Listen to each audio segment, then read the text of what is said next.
தவிக அரசின் முதல் பட்ஜெட்டை நிதியமைச்சர் மரிய வில்சன் தாக்கல் செய்தார். சுமார் 2.5 மணி நேரம் பட்ஜெட் உரையை வாசித்தார். இதைத் தொடர்ந்து இன்றைய கூட்டம் முடிவடைந்தது. நாளை வேளாண் பட்ஜெட்டை அமைச்சர் வினோத் தாக்கல் செய்கிறார். பல்வேறு சூழ்ச்சிகளை எதிர்த்து ஜனநாயகனாக முதல்வர் விஜய் சட்டசபையில் அமர்ந்துள்ளார். ஆட்சிக்கு வந்து 3 மாதங்களில் ஏராளமான சாதனை செய்துள்ளார் என பட்ஜெட் தாக்கலின் போது நிதியமைச்சர் மரிய வில்சன் பேசினார். ஆட்சிக்கு வந்த 3 மாதத்தில் ஒவ்வொரு குடும்பத்தின் உயிராக வாழ்கிறார் முதல்வர் விஜய். சொன்னது மட்டுமல்ல, சொல்லாததையும் நிகழ்த்தி காட்டியுள்ளார் என நிதியமைச்சர் மரிய வில்சன் முதல்வருக்கு புகழாரம் சூட்டினார். மக்களின் வரிப்பணத்தில் 1 பைசா கூட தொடமாட்டோம், தொட்டவர்களையும் விடமாட்டோம் என்பதில் முதல்வர் விஜய் உறுதியாக இருக்கிறார். அவர் பெயரை கேட்டாலே ஊழல்வாதிகள் அஞ்சி நடுங்கி ஓடி ஒழிகின்றனர் என நிதியமைச்சர் மரிய வில்சன் கூறினார். 2026-27 தமிழக பட்ஜெட்டில் உயர்கல்வித்துறைக்கு ரூபாய் 8,393 கோடி, சமூக நீதித்துறைக்கு ரூபாய் 3,937 கோடி, இளைஞர் நலன் மற்றும் விளையாட்டு மேம்பாட்டுத் துறைக்கு ரூபாய் 1,051 கோடி, சிறப்பு திட்ட செயலாக்கத்துறைக்கு ரூபாய் 17,150 கோடி, தொழிலாளர் நலன் மற்றும் திறன் மேம்பாட்டுத் துறைக்கு ரூபாய் 2,022 கோடி ஒதுக்கீடு செய்யப்பட்டுள்ளது. மாநிலத்தின் சொந்த வரி வருவாய் ரூபாய் 2.54 லட்சம் கோடியாக உள்ளது. தமிழக அரசின் கடன் ரூபாய் 10.98 லட்சம் கோடியாகவும், வருவாய் பற்றாக்குறை ரூபாய் 55,775 கோடியாகவும் உள்ளது. 30 ஆண்டுகளாக அமலில் உள்ள பெரும்பாலான பொதுநலத் திட்டங்களை தொடர்ந்து செயல்படுத்துவதுடன் அவை மேலும் விரிவுபடுத்தப்படும் என நிதியமைச்சர் மரிய வில்சன் பட்ஜெட்டில் அறிவித்தார். முன்னாள் முதல்வர் காமராஜர் பெயரில் பள்ளிகள் திறக்கவும், வகுப்பறை கழிப்பறை பராமரிப்பு, மாணவர்களின் பாதுகாப்பை உறுதி செய்யவும் நடவடிக்கை எடுக்கப்படும் என நிதியமைச்சர் மரிய வில்சன் பேசினார். பெண்களுக்கு மாதந்தோறும் ரூபாய் 1000 வழங்கும் மகளிர் உரிமைத் தொகை திட்டத்தில் கருணாநிதி பெயர் நீக்கம் செய்யப்பட்டுள்ளது. பட்ஜெட்டில் மகளிர் உரிமைத் தொகை திட்டம் என குறிப்பிடப்பட்டு ரூபாய் 14,414 கோடி நிதியை தவிக அரசு ஒதுக்கியது. கல்லூரி மாணவர்களுக்கு வெற்றி கணினி திட்டம் மூலம் லேப்டாப் வழங்க 2,000 கோடி ரூபாய் ஒதுக்கீடு செய்யப்படும். ரூபாய் 44,527 கோடி ஒதுக்கீடு செய்யப்படும் என நிதியமைச்சர் மரிய வில்சன் தெரிவித்துள்ளார். தமிழக சட்டசபையில் தவிக அரசின் முதல் பட்ஜெட்டை நிதியமைச்சர் மரிய வில்சன் இன்று தாக்கல் செய்தார். செப்டம்பர் 15 முதல் தாய்மாமன் தங்க மோதிரம் திட்டம் அமல்படுத்தப்படும் என நிதியமைச்சர் மரிய வில்சன் கூறினார். திருமணமாகும் பெண்களுக்கு 8 கிராம் தங்கம், ஒரு பட்டுப்புடவை வழங்கும் அண்ணன் சீர்திட்டத்திற்கு ரூபாய் 812 கோடி ஒதுக்கப்படும். விளையாட்டுத்துறைக்கு ரூபாய் 1,051 கோடி ஒதுக்கீடு செய்யப்படுகிறது என நிதியமைச்சர் மரிய வில்சன் கூறினார். ஏர்போர்ட் கிளாம்பாக்கம், ஆவடி பட்டாபிராம், ஸ்ரீபெரும்புதூர் சுங்குவார் சத்திரம் இடையே புதிய மெட்ரோ ரயில் திட்டத்திற்கு பரிந்துரை செய்யப்பட்டுள்ளது. சென்னை வடபழனி பூந்தமல்லி மெட்ரோ ரயில் சேவை விரைவில் துவங்கும் என அமைச்சர் மரிய வில்சன் தெரிவித்தார். 11ஆம் வகுப்பு மாணவர்கள் 5.32 லட்சம் பேருக்கு ஹெல்மெட், வாட்டர் பாட்டில் வசதியுடன் ரூபாய் 277 கோடி மதிப்பில் சைக்கிள் வழங்குவது குறித்து பட்ஜெட்டில் அறிவிக்கப்பட்டுள்ளது. ரூபாய் 6.6 கோடியில் 12 மாவட்டங்களில் 12 முதியோர் இல்லங்கள் நிறுவப்படும் என நிதியமைச்சர் மரிய வில்சன் அறிவித்துள்ளார். ஹஜ் பயண மானியம் 25,000 ரூபாயிலிருந்து 35,000 ரூபாயாக உயர்த்தப்பட்டுள்ளதாக பட்ஜெட் தாக்கலின் போது நிதியமைச்சர் தெரிவித்தார். வேளாண் பட்ஜெட் நாளை தாக்கல் செய்யப்படும் நிலையில் நெல் மற்றும் கரும்புக்கான குறைந்தபட்ச ஆதரவு விலையை உயர்த்துவது தொடர்பாக வேளாண்மைத்துறை அமைச்சர் மற்றும் அதிகாரிகளுடன் முதல்வர் விஜய் ஆலோசனை மேற்கொண்டார். தமிழக சட்டசபை பட்ஜெட் கூட்டத்தொடர் முழுவதும் உறுதியாக நேரலை செய்யப்படும். உலகம் முழுவதும் உள்ள மக்கள் பார்க்கும் வகையில் ஏற்பாடு செய்யப்பட்டுள்ளதாக சபாநாயகர் பிரபாகர் அறிவித்துள்ளார். செப்டம்பர் 8ஆம் தேதி வரை சட்டசபை பட்ஜெட் கூட்டத்தொடர் நடைபெறும் என சபாநாயகர் JCD பிரபாகர் தெரிவித்துள்ளார். இந்திய அரசின் அனுமதியோடுதான் கடன் வாங்குகிறோம். அடுத்த 50 ஆண்டுகளுக்கு கடன்களை குறைக்க முடியாது. ஆண்டுக்கு ஆண்டு அதிகரித்துக் கொண்டேதான் செல்லும் என பட்ஜெட் தாக்குதலுக்கு பின் நிதித்துறை செயலாளர் சித்திக் பேட்டியளித்தார். தவிக அரசின் பட்ஜெட்டே பள்ளிக்கல்விக்கு உண்மையான நிதி உயர்வை தந்துள்ளது. 2025-26 திமுக பட்ஜெட்டில் பள்ளிக்கல்விக்கு ஒதுக்கப்பட்ட நிதி 46,767 கோடி ரூபாய். இதில் இடைக்கால பட்ஜெட்டுக்கு முன்பு வரை செலவிடப்பட்ட தொகை 42,351 கோடி ரூபாய் மட்டும்தான் என உதயநிதியின் குற்றச்சாட்டுக்கு அமைச்சர் ராஜ்மோகன் பதிலளித்துள்ளார். பிளாஸ்ட் ஆக இருக்கும் என எதிர்பார்த்த மக்களுக்கு வேஸ்ட் என்று சொல்லும்படி பட்ஜெட் அமைந்துள்ளது என ஸ்டாலின் தெரிவித்துள்ளார். சட்டசபையில் வாசிக்கப்பட்ட தமிழக பட்ஜெட் பற்றி ரீல்ஸ் முதல்வருக்கு புரியும்படி சொல்கிறேன் என்றார். தமிழக அரசை போல பட்ஜெட்டும் பூஜ்ஜியம்தான். திமுக கட்சியில் கொண்டு வந்த திட்டங்கள் மீது ஸ்டிக்கர் ஒட்டப்பட்டுள்ளது. மாற்றம் என்று வந்தவர்கள் திட்டத்தின் பெயர்களை மாற்றியுள்ளனர் என எதிர்க்கட்சித் தலைவர் உதயநிதி விமர்சித்துள்ளார். எதிர்பார்ப்புகளை பூர்த்தி செய்ய முடியாத பட்ஜெட். புதிய அறிவிப்புகள் எதுவும் இல்லை என்பதால் ஏமாற்றம் அளிக்கிறது. ஏற்கனவே உள்ள திட்டங்களுக்கு ஸ்டிக்கர் ஒட்டி பெயர் மாற்றம் செய்திருக்கிறார்கள் என அதிமுக பொதுச் செயலர் பழனிசாமி கூறினார். சென்னையில் ஆபரண தங்கத்தின் விலை காலை சவரனுக்கு ரூபாய் 1280 உயர்ந்த நிலையில் மாலையில் மீண்டும் விலை உயர்ந்தது. சவரனுக்கு ரூபாய் 960 உயர்ந்து ரூபாய் 1,07,840 ரூபாய்க்கும் கிராம் ரூபாய் 13,480க்கும் விற்பனை செய்யப்படுகிறது.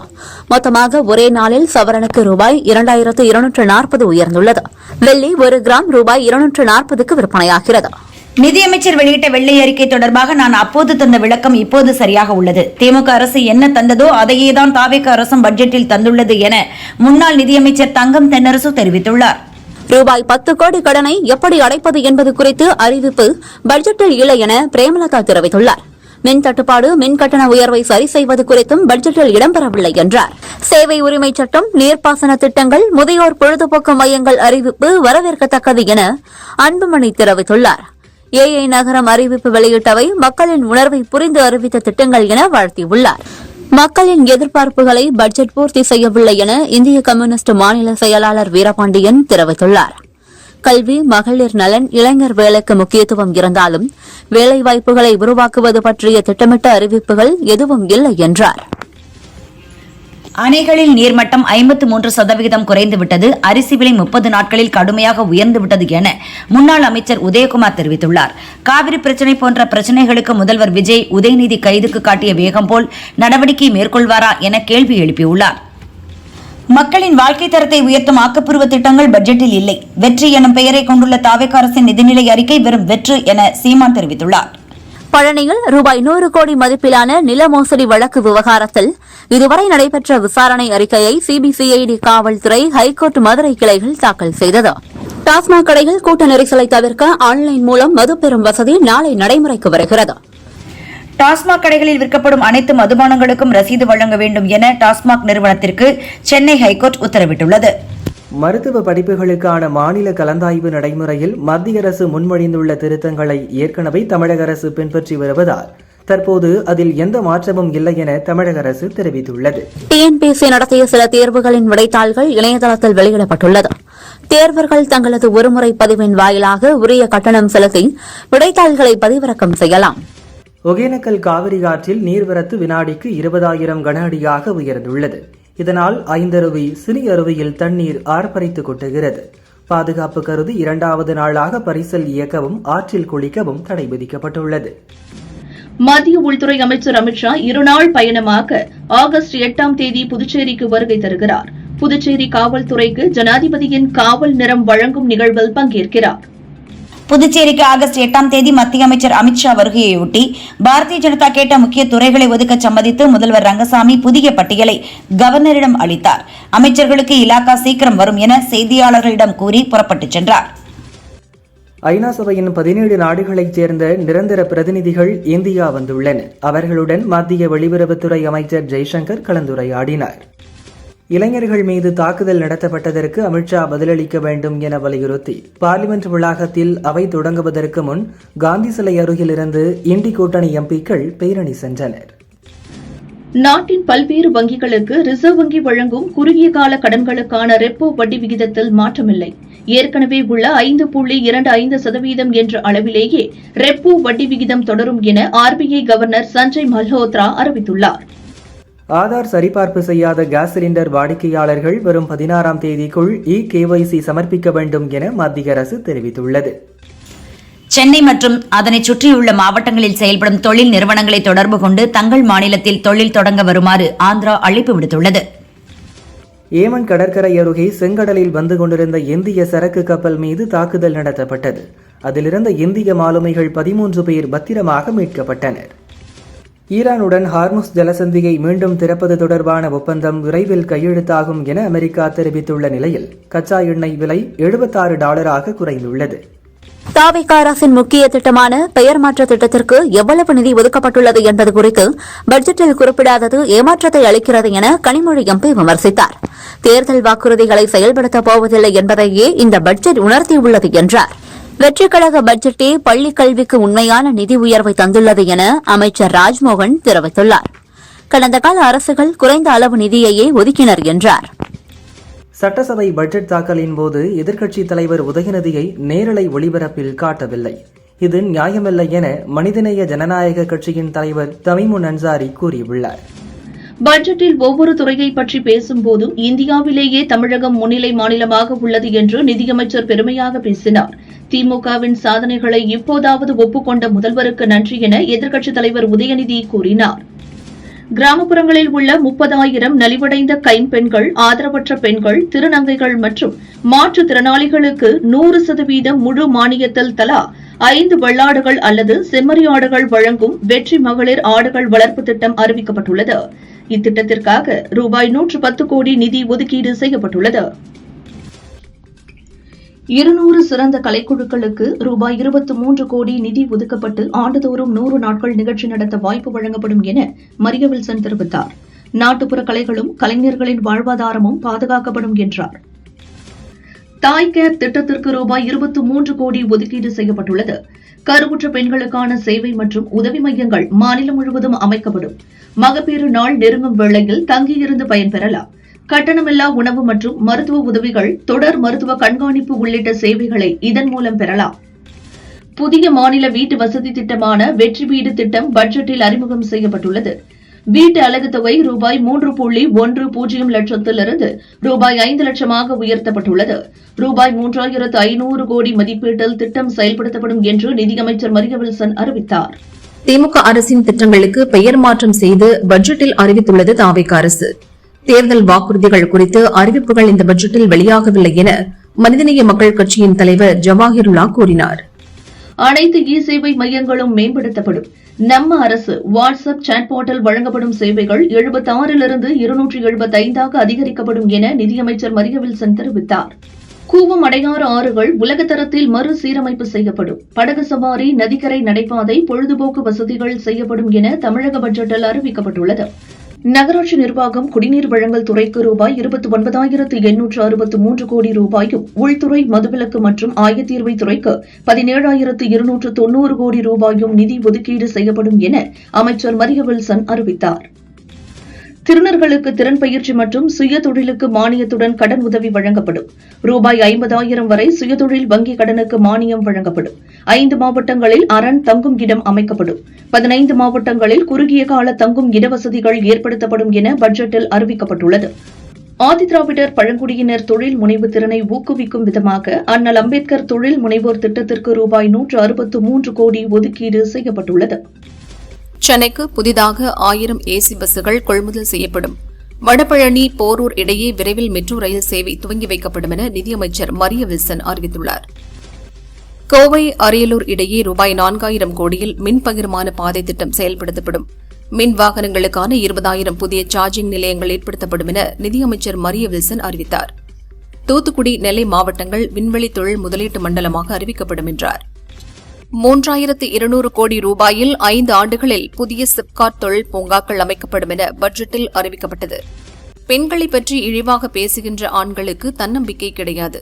அப்படி இல்லாதவர்கள்தான் பெண்களை இழிவுபடுத்தி பேசுவார்கள் என அன்புமணி விமர்சித்தார். கால்நடை பராமரிப்பு, பால்வளம், மீன்வளத்துறைக்கு ரூபாய் 4,880 கோடி நிதி ஒதுக்கீடு செய்யப்படுகிறது. மீன்பிடி தடைக்கால நிவாரணத்திற்கு ரூபாய் 135 கோடி நிதி ஒதுக்கீடு செய்யப்படுவதாக நிதியமைச்சர் மரிய வில்சன் அறிவித்தார். தமிழக அரசின் பட்ஜெட்டில் உயர்கல்வித்துறைக்கு 8,393 கோடி ரூபாய் ஒதுக்கீடு செய்யப்பட்டுள்ளது. TN சுடர் திட்டம் மூலம் 3,200 கோடி ரூபாய் மதிப்பீட்டில் 200 ஒருங்கிணைந்த மாணவர் விடுதிகள் அமைக்கப்படும் என நிதியமைச்சர் மரிய வில்சன் கூறினார்.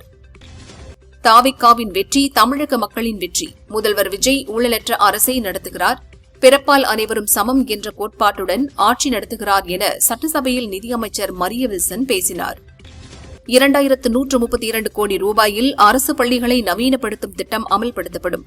139 கோடி ரூபாய் மதிப்பீட்டில் 10,000 அரசு பள்ளிகளில் சூப்பர் கிளீன் சூப்பர் கேம்பஸ் திட்டம் செயல்படுத்தப்படும் என நிதியமைச்சர் மரிய வில்சன் அறிவித்துள்ளார்.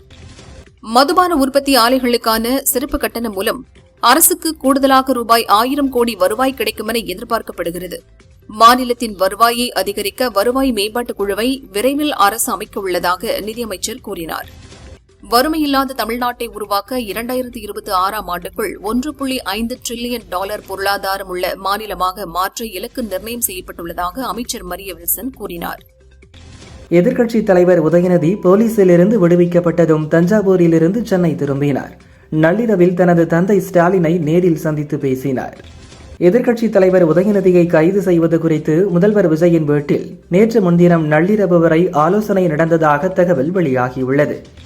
அரசு அதிகாரிகள் பணியிட மாற்றம் மற்றும் பதவி உயர்வு தொடர்பாக முதல்வர் விஜயின் அனுமதியை இனி பெற வேண்டும். லஞ்சம் ஊழல் முறைகேடுகளை தடுக்கும் வகையில் ஏற்கனவே உள்ள நடைமுறையை மாற்றி தமிழக அரசு உத்தரவிட்டுள்ளது.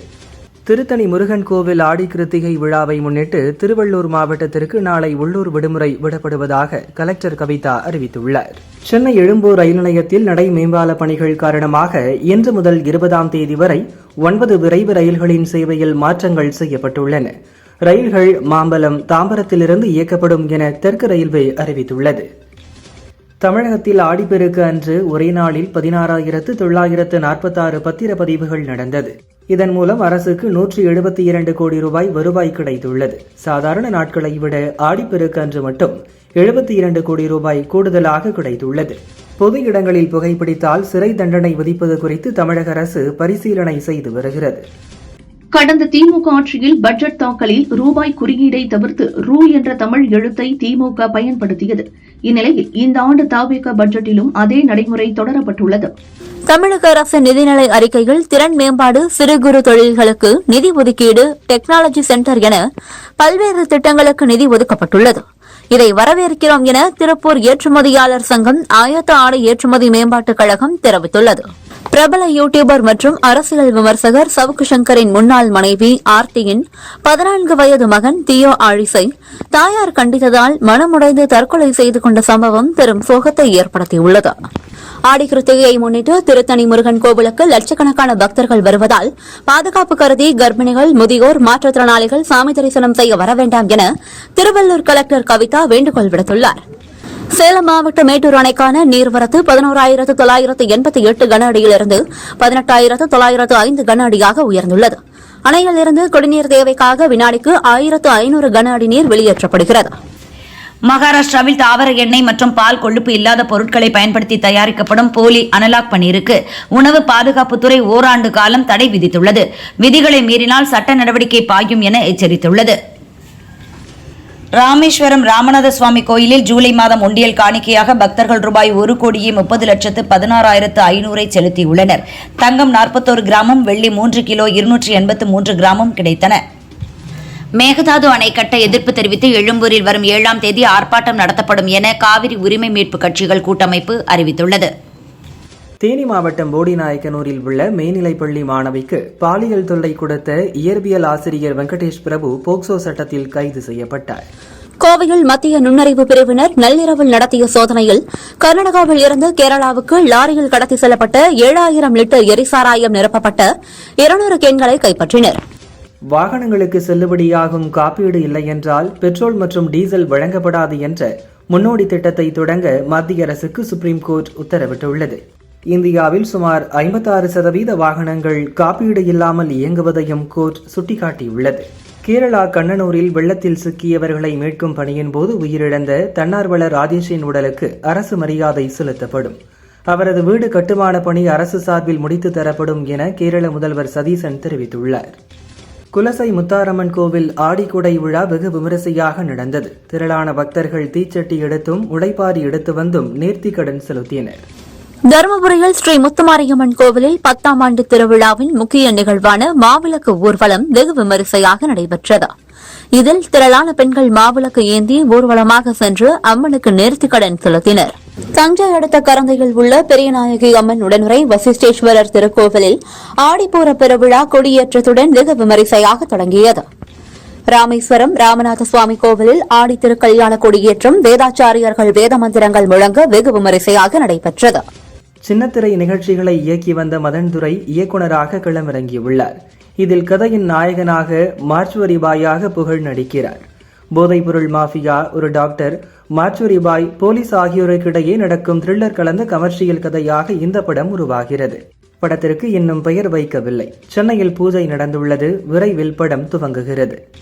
ராகு இயக்கத்தில் உருவாகும் பாண்டசி படம் ட்ரோன்ஸ். பெண்களை மையமாக வைத்து உருவாகும் இப்படத்தில் சித்தி இட்னானி கதை நாயகியாக, தேவதையாகவும், தேவதர்ஷினி மந்திரவாதியாகவும், குரேஷி விஞ்ஞானியாகவும் நடிக்கின்றனர்.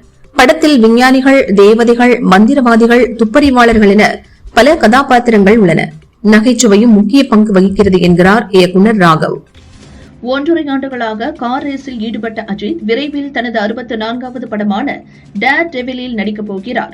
முன்னதாக ஏஎல் விஜய் இயக்கத்தில் ரேஸை மையமாக வைத்து ஒரு ஆவணப்படத்தில் நடித்துள்ளார். கிளாடியேட்டர்ஸ் என பெயரிடப்பட்டுள்ள இதை அஜித் மனைவி ஷாலினி தயாரித்துள்ளார். 2 தினங்களாக பட போஸ்டர்கள் வெளியாகின. இந்த படம் தியேட்டரில் வெளியாகும் என தெரிவித்துள்ளனர்.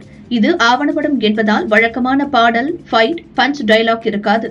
அஜித்தின் கார் ரேஸ் சாகசமும் பிரபலங்களின் பேட்டியும் இடம்பெறும். நடிகர் விஷால் இயக்குநராக களமிறங்கியுள்ள படம் மகுடம். அவரை ஹீரோவாகவும் நடித்துள்ளார். அஞ்சலி, துஷாரா விஜயன் உள்ளிட்டோர் நடித்துள்ளனர்.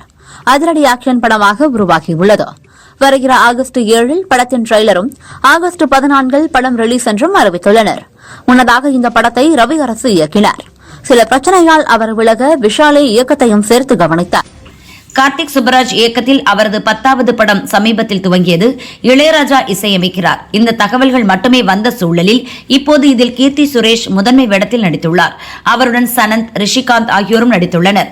படத்திற்கு டோரத்தி என பெயரிட்டுள்ளனர். கார்த்திக் சுப்பராஜ் வெளியிட்ட பதிவில், எனது மனதிற்கு நெருக்கமான, பல ஆண்டுகளாக நான் உருவாக்க விரும்பிய ஒரு கதை இப்போது படமாகிவிட்டது. டொரண்டோ சர்வதேச திரைப்பட விழாவில் திரையிட தேர்வாகியுள்ளது. செப்டம்பர் 25 படம் ரிலீஸ் என குறிப்பிட்டுள்ளார். அர்ஜுன் தாஸ், அதிதி சங்கர் நடிப்பில் உருவாகியுள்ள படம் ஒன்ஸ் மோர். இன்னொரு நாயகியாக மலையாள சினிமாவைச் சேர்ந்த சோனா ஒலிக்கல் தமிழில் அறிமுகமாகிறார். விக்னேஷ் ஸ்ரீகாந்த் இயக்கியுள்ளார்.